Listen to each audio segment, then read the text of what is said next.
And welcome back, Bears fans, to another edition of the Bears Brothers podcast. We are now 4 days removed from the Bears Bucks game, and I think it's safe to say that we all have tried our best to forget that game as much as possible.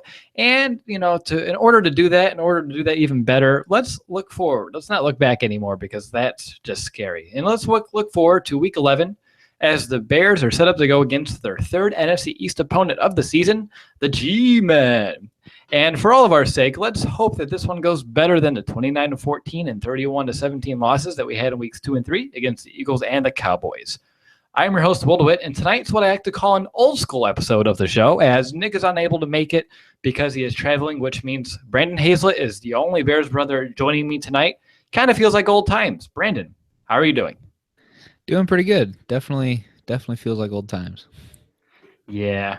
And for those of you who don't know, Brandon and I are the original two members of the Bears Brothers cast. So, yeah, like I said, it's an old school episode. But, yeah, let's get to it and let's get this show on the road. Who are the New York Giants? First, let's start like we always do with 4-hour game previews with my quick snapshot. They're 6-3 on the year, second in the NFC East, and they're coming off a hard-fought 21-20 Monday Night Football win against the Bengals. On offense, they are 21st in total yards with 341.1 yards per game, and they are 24th in points per game with 20.2. This is a very pass-heavy unit as they're 9th in passing yards, but only 31st in the league in terms of their rushing yards this year.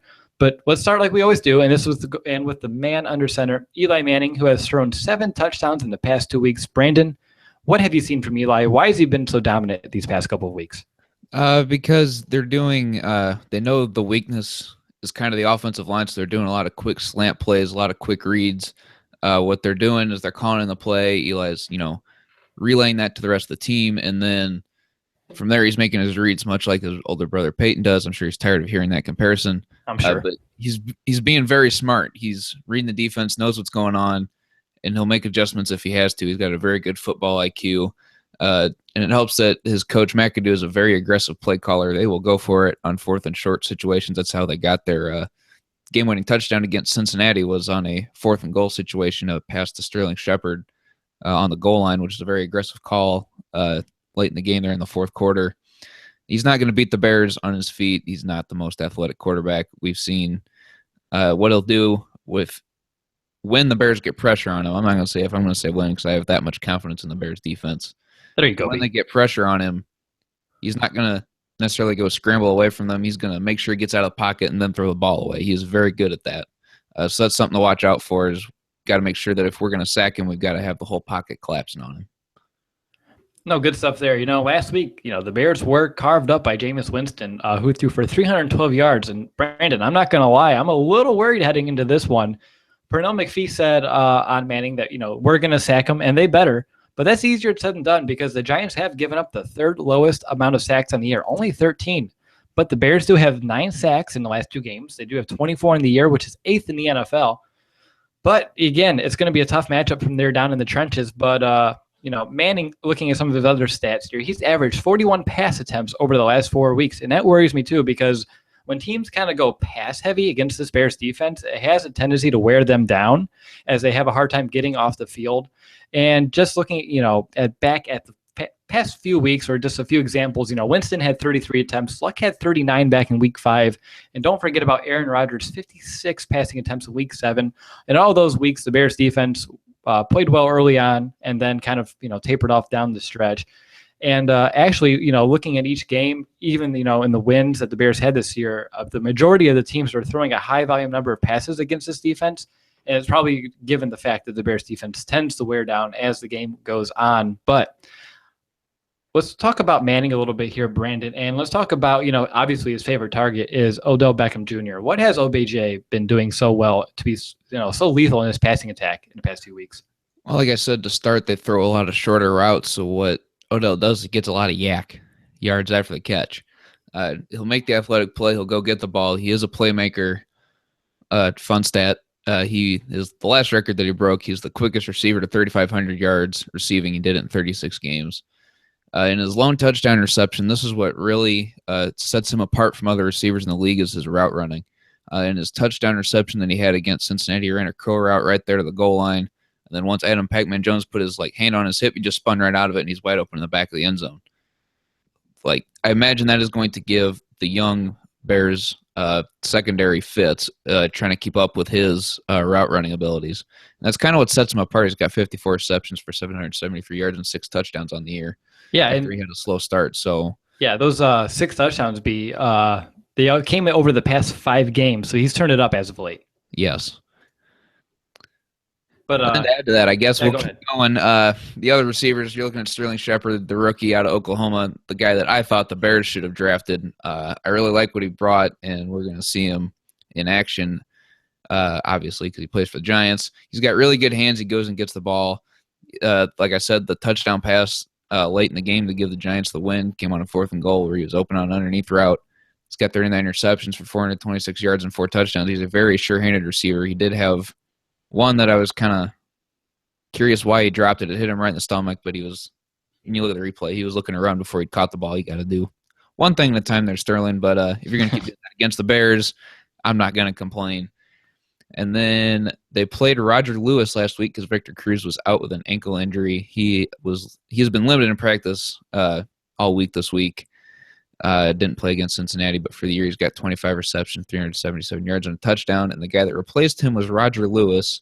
In 6 games this year, he's got 4 receptions for 63 yards, and I only put in my notes that he struggled.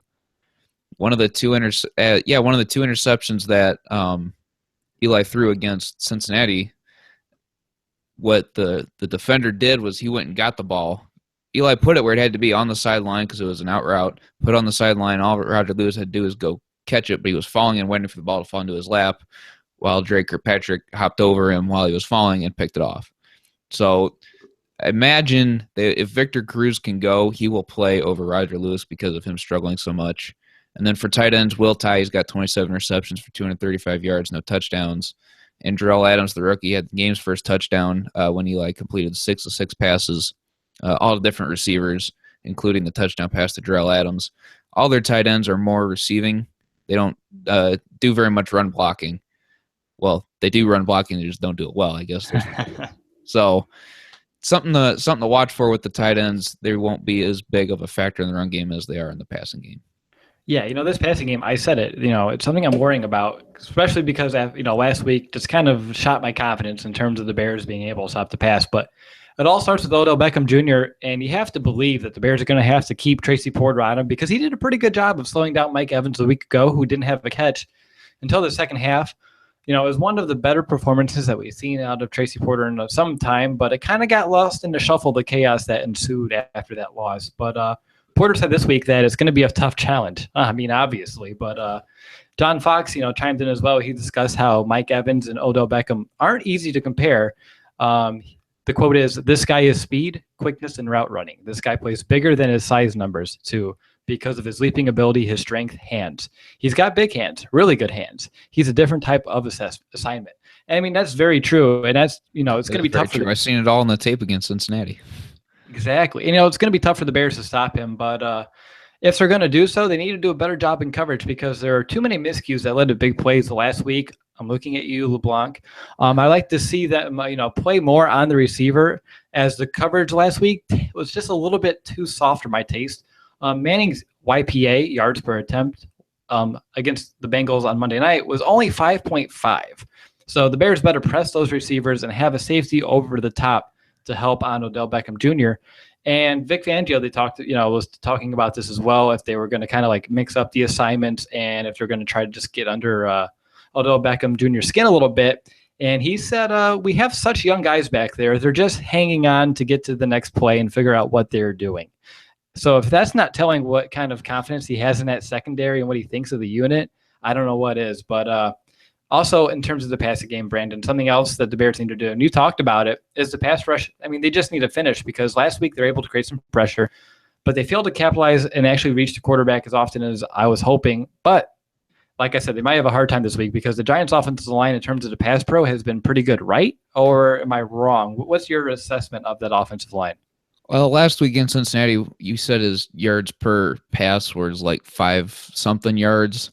That's because they did some shuffling up there because Justin Pugh, their typical left tackle, didn't play. He has yet to practice this week.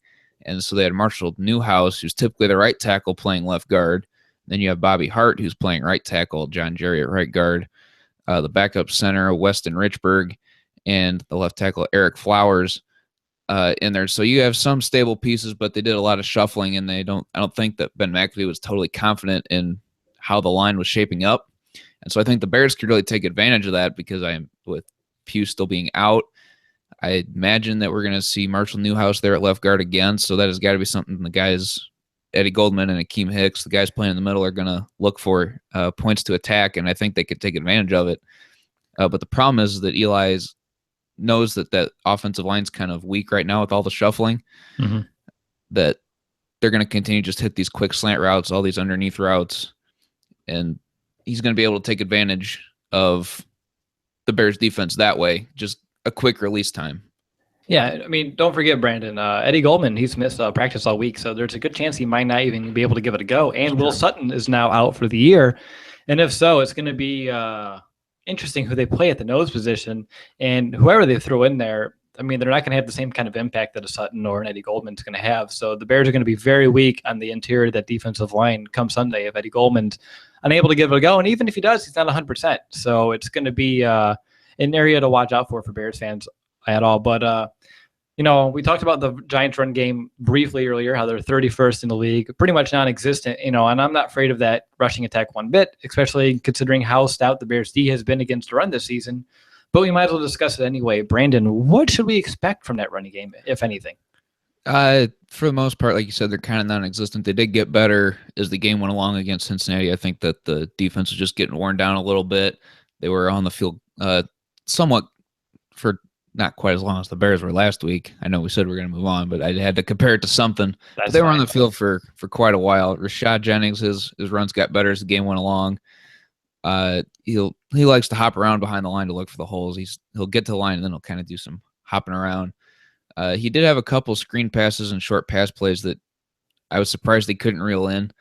And then the rookie Paul Perkins, who he'll swap out with.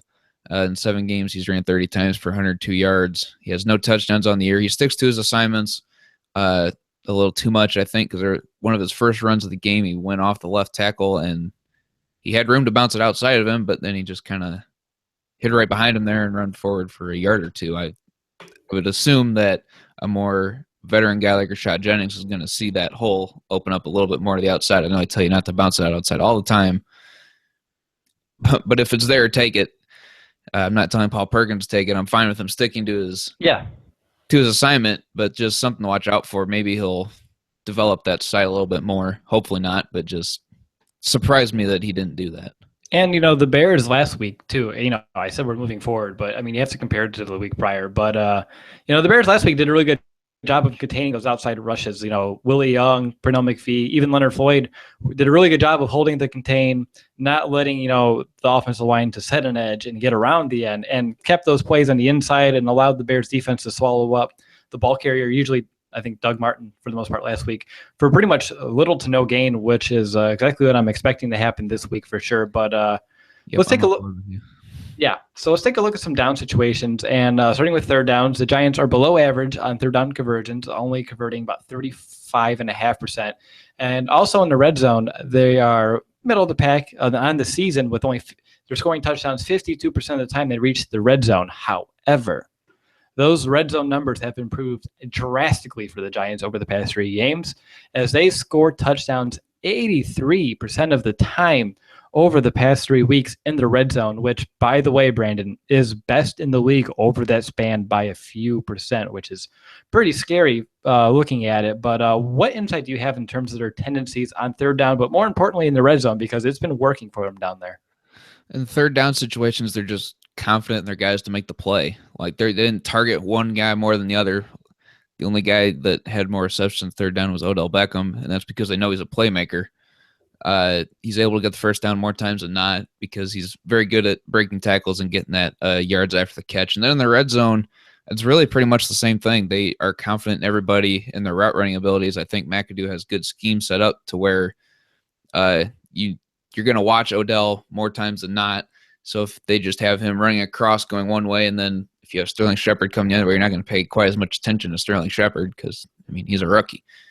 well, he's Right. got really good hands, and he's going to be able to haul in those easy catches. So, I mean, they have faith in a lot of guys to make plays in the red zone when they have to.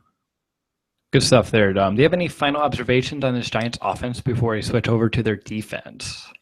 I believe we have touched on everything. Cool. So let's move over and let's talk about this Giants defense, a unit that is the middle of the pack in terms of yards allowed per game with about 360, and they give up the 11th fewest points per game with 20.4. Not good news for a Bears team who can't score more than 17 points, it seems like, each and every week.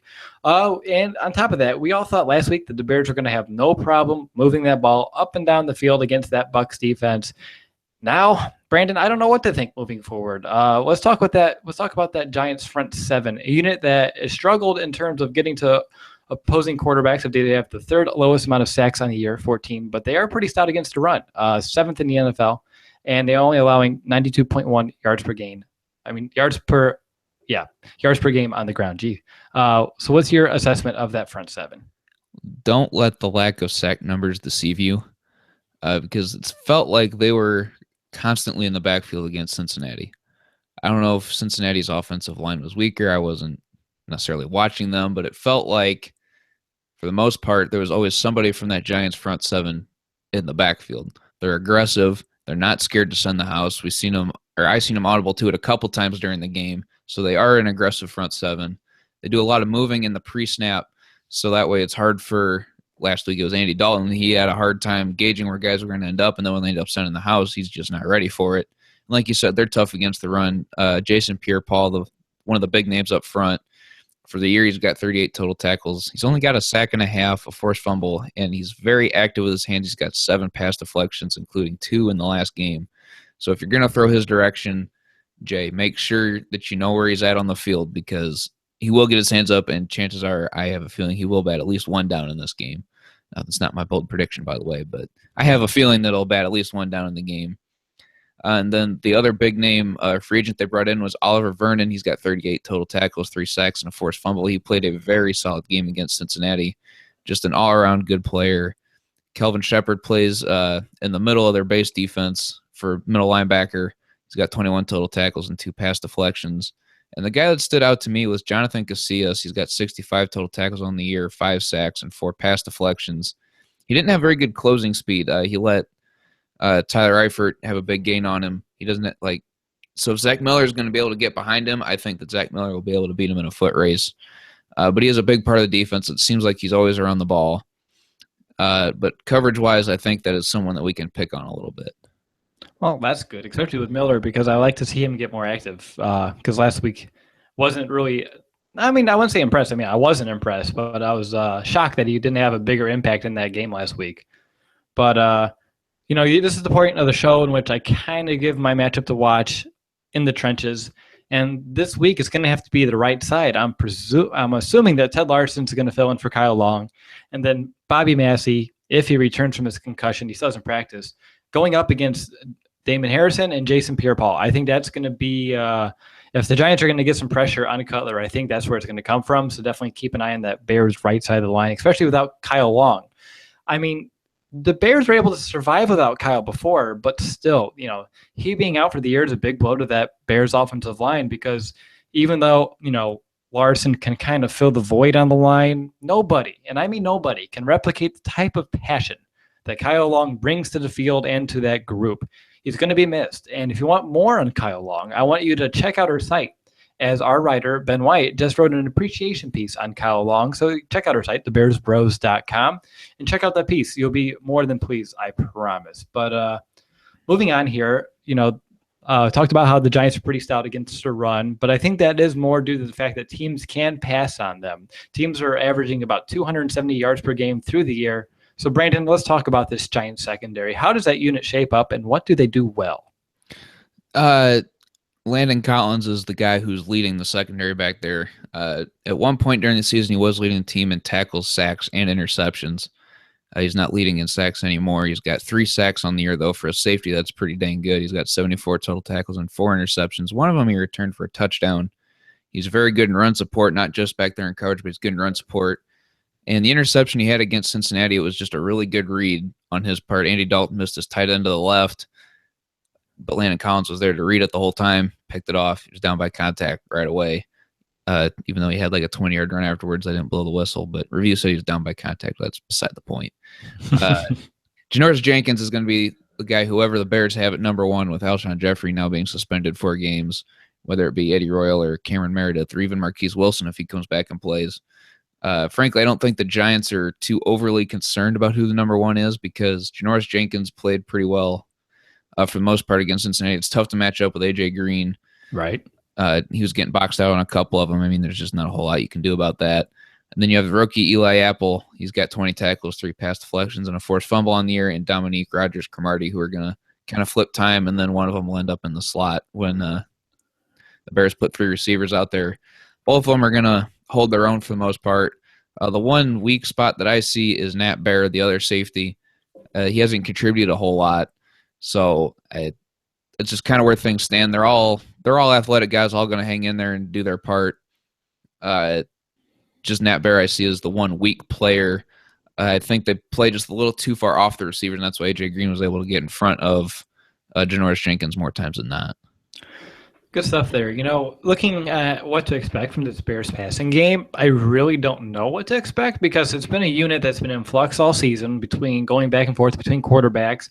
A unit where one week they look good, another week they do not. One week they can move the ball and not score, the other week they can score and not move the ball well. It's very confusing looking at what to predict. So it's just hard to really tell what to expect, but some things that are given. Jay needs to do a better job at spreading the ball, taking care of the ball. That's another one we should probably add in there. You should do a much better job of taking care of the ball. And the receivers must improve their separation because I did not see much last week. It seemed like defenders were just glued on these Bears receivers all game long. Also, Jay needs to not force as many passes as he did a week ago. A few times last week, obviously, he tried to just do a little bit too much, and he needs to relax, throw it away. Where's that Jay? I miss that Jay because that Jay exists somewhere. That Jay Cutler exists somewhere that knows when to just throw that ball away. I've seen it. We've all seen it, but that was not the case last week, so I'm hoping to see that. I'm interested to see who his next top target is because he only seemed like he wanted to throw to Alshon last week. So I'm curious to know who he's going to throw to this week. If I had to put money on it, I say Zach Miller or Eddie Royal. More than likely Zach Miller, especially given the matchup that you kind of broke down there. And right. Miller's that big body that Cutler seems to target those big bodies more that security blanket. And then don't forget, you brought up Marquise Wilson. He more than likely is coming back. He started practicing on November 7th, and he was elevated to the active roster just a couple days ago. And I'm wondering if he can make an impact from the get-go. That's hard. That, too, is hard to predict, but and we're going to have to see how that plays out. But he did have a good quote from him this week.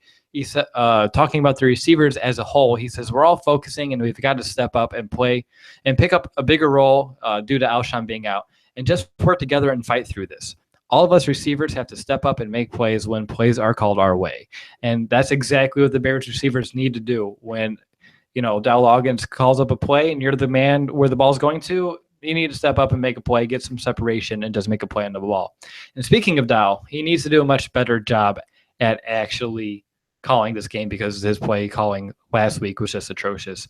But, Brandon, what do you think? I know usually you do the Bears scouting report for the opponent, but in terms of the run game, I know the Giants have been pretty stout against the run, but I think that Jordan Howard has a pretty good chance of actually running pretty well up and down, not up and down, but being effective against this Giants defense. Do you agree or disagree?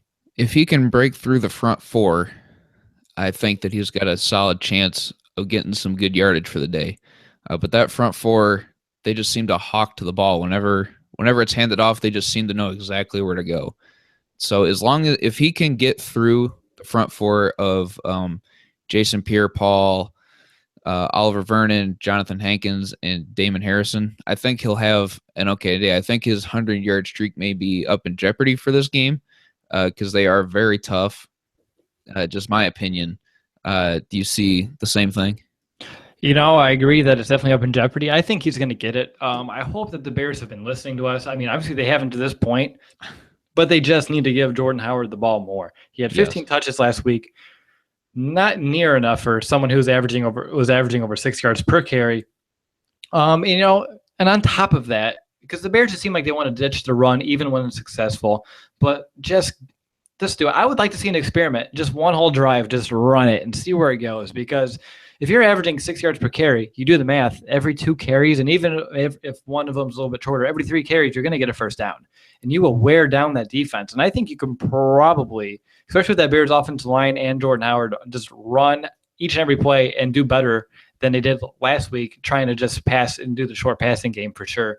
But if Jordan Howard gets tired, you have 2 other capable running backs. You have Jeremy Langford and Kadeem Carey. Just keep running the football. I don't care if the Giants look like they can stop the run. I haven't seen many teams who've been able to stop the Bears rushing attack this season. So let's hope that I'm correct there. But do you have any final thoughts on this Giants defense that we haven't touched on? I haven't seen anybody stop the Bears running offense yet this week either. Yeah, exactly. No one has stopped them this week. Thanks. I appreciate that. But so I have nothing else on that defense. I just want to verify. Nope, we have capped it off. Cool. So let's do my quick hit on special teams. And if you don't know by now, the Giants unit reminds us of our golden years, because the Bears' all-time leading scorer, Robbie Gould, who is 1 of 1 on the year, 100%, and he's perfect with his extra points on the season, 9 of 9. But speaking of nines, you're going to be surprised if you don't know this. He's not sporting his number 9. Instead, he's number 5. I know it's kind of weird. But for the Bears, Connor Barth seems like he settled down, settling into his zone a little bit. I don't need to complain about him this week, besides the fact that he isn't Robbie Gould, and Robbie Gould's going to be kicking for the opponent. And then also for special teams, we talked about this on the post-game show on Sunday, but the Bears returners better play with some improved awareness this week, because they had us scratching our heads a week ago. And I just want to see them take some touchbacks if it's kicked 8 yards deep into the end zone, instead of trying to run it out and get tackled at the 9-yard line, because starting any drive inside your own 10 is a big no-no, especially if you could just take a knee and start it at your own 25. That's just giving the opposing defense more yards. And in turn, when you're punting, the opposing offense shorter fields, which we do not want. All right, B, it's time to go around the horn and give our game predictions. And I want you to go ahead and start this one. You are 2-7 on the year. I'm 1-8, and Nick, who is not here tonight, is 4-5 on the season. The Giants kind of look like they're on a team on a mission. They want to keep pace with the Cowboys in the NFC East, and that may be hard to do right now because the Cowboys are playing pretty well too. The Bears need to play hard. They need to play for pride. They need to get some fire back under them. So a win here would be great, but I think that the Giants' mission is going to outweigh the pride that the Bears are trying to play for at the moment. I have the Giants winning 24-13. I like it. For me, I want to do an experiment, and I'm going to pick against the Bears because, I don't really see them pulling out those win anyway, but this season they are 2-0 when I pick against them. So I'm hoping that improves to 3-0, but we will see. My final is going to be the Giants 18, Bears 10. And Nick did not submit a pick in his email that he sent us with some of his stuff he wanted to share. So let's have him picking the Bears. Let's say 45, Giants 0. So Nick has a blowout heading our way. So good pick, Nick. You're going to fall in the standings this week, buddy, but it's okay. All right, it's time for bold predictions. Brandon, go ahead. Oh, wait. Before we do that, I should probably back up a second and do our fan poll results on who they think is going to win the game, because that just makes sense. That does make sense. 59% of Bears fans have the Giants winning by 6 or more, which is totally understandable after last week. Disagrees with that is Nick, apparently. He has the Bears winning by 45 points and in a shutout. Crazy, Nick. Why would you do such a thing? But Brandon, go ahead. What's your bold prediction this week? I am excited to hear it. Surprise me. I have the Bears scoring 13 points, and the only touchdown scored by the Bears in this game will come from the defense. Ooh, I like it. This week, bold prediction. This week. Yes. This week, my bold prediction, Robbie Gould is going to score more points than the entire Bears offense. And the city of Chicago is going to flood in the tears of Bears fans afterwards. That last one might be a stretch, but I could see it happening. All right, and Nick, who's not here, he did share a bold prediction. So this one is really from him. And Nick's bold prediction is going to be Leonard Floyd's going to get 2 sacks on a Giants offensive line that has been pretty good this season. Floyd will find a way. So good stuff there from Nick. Hopefully that comes true. I don't know if that's bold, actually, thinking about it. I mean, Floyd having 2 sacks. Playing pretty well. He's been playing pretty well. So Nick needs to step up his boldness game. So if you're listening, buddy, got to step it up next week. But before we head out, Nick usually ends the show with his keys to the game. And luckily for us, he did email them right before we went live. So Brandon, go ahead. You can be Nick for a couple of minutes. What are your keys to the game? All right. Well, if I'm going to be Nick, my keys to the game are have Jordan Howard run like crazy. Offensive coordinator Dal Loggins needs to recognize when a player is feeling it. Like when Howard last week, there was no reason that Howard shouldn't get 20-plus carries a game. Run the ball with Howard early and often so you can establish the play-action pass. It will make a huge, huge difference in the game that I feel like I agree with Nick on point number 1. I agree, too. 2 for 2, Nick. Key number 2, get the entire offense involved. Jay Cutler needs to distribute the ball amongst all of his receivers. Last week against the Bucs, he was pretty one-dimensional in trying to find Alshon Jeffrey. Now that he has been suspended, Cutler needs to find a way to get everyone involved, especially on third long, Miller, Royal, and Meredith. And we can throw Marquise Wilson in there as well now if he comes back and plays. I said this at the end or at the post-game show Sunday. I said this exact thing. Apparently Nick agrees with me. Will said it in the show. I think we're all on board for key number 2. Yes. Well done, Nick.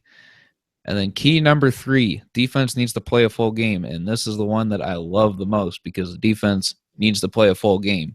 Nick says we've seen over the course of the season the defense will play well in the first half of games, but when it comes to the second half, they're just not getting it done. Granted, this is due to the offense being on the field or the defense being on the field for too long, but this Vic Fangio-led defense needs to come prepared and ready to go as soon as the third quarter starts.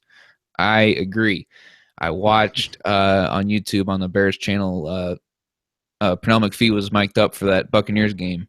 And at one point, he was out there chanting, wake up, we got to wake up. And boy, is that ever so true. The Bears need to wake up in the second half. Granted, it is not entirely their fault when you have to play 40 minutes on defense. That makes for a long day. Yes, it does. But I totally agree with Nick and Pernell. The defense needs to play a full game. Awesome. Yay, Nick. You're still contributing while he's not here. Good stuff there, Nick. Good stuff there, Brandon. Thanks for reading it. Do you have any final thoughts, B, before we head out for the evening before Sunday? I really hope that the offense comes prepared to play. They looked so flat against the Buccaneers. I know I said we're moving on this, but last time we bring this game up, I promise. Yes, it will. But it will make a huge difference if they can take some time off the clock and make an attempt to control the time of possession. Last year, it seemed like John Fox knew that's what he had to do, and this year it doesn't seem to be there. I don't know why. But that's something that's a mentality that he needs to bring back. And, there's a good way to take care of that. You know what I'm hinting at here? Give it to Kadeem Carey. Well, that works too. I was just going to say run the ball. But, yeah, that works for me. If the Bears can run the dang ball, they will flip that time of possession, not entirely, but at least swing it where the Bears defense is not playing 2/3 of the game because they're just getting gas, especially now that the season's kind of hitting that, final stretch. There's not much left in the tank, especially if you're going to be playing the majority of these games. And the Bears offense just needs to do them a favor and just stay on the field a little bit longer. And it would be nice if they could score some points too. I wouldn't be upset about that. And if they scored more than 20 points this week, I would be highly surprised. Let's just say that. But very happy though. Oh yes, very happy, but very surprised. But yeah, I think that's all that we have for you tonight. So I want to thank you all for watching live or listening to the podcast. So for my co-host Brandon and the absent Nick, I am Will DeWitt, where we will talk to you as soon as the game ends on Sunday. We are going to be joined by our friend Wanda Weidman of NFL Spin Zone. Hopefully we can celebrate a Bears win. I really hope so. We really need it, but it's going to be tough. We will find out then. But until then, you know what to do. Keep your chin up and bear down, Chicago.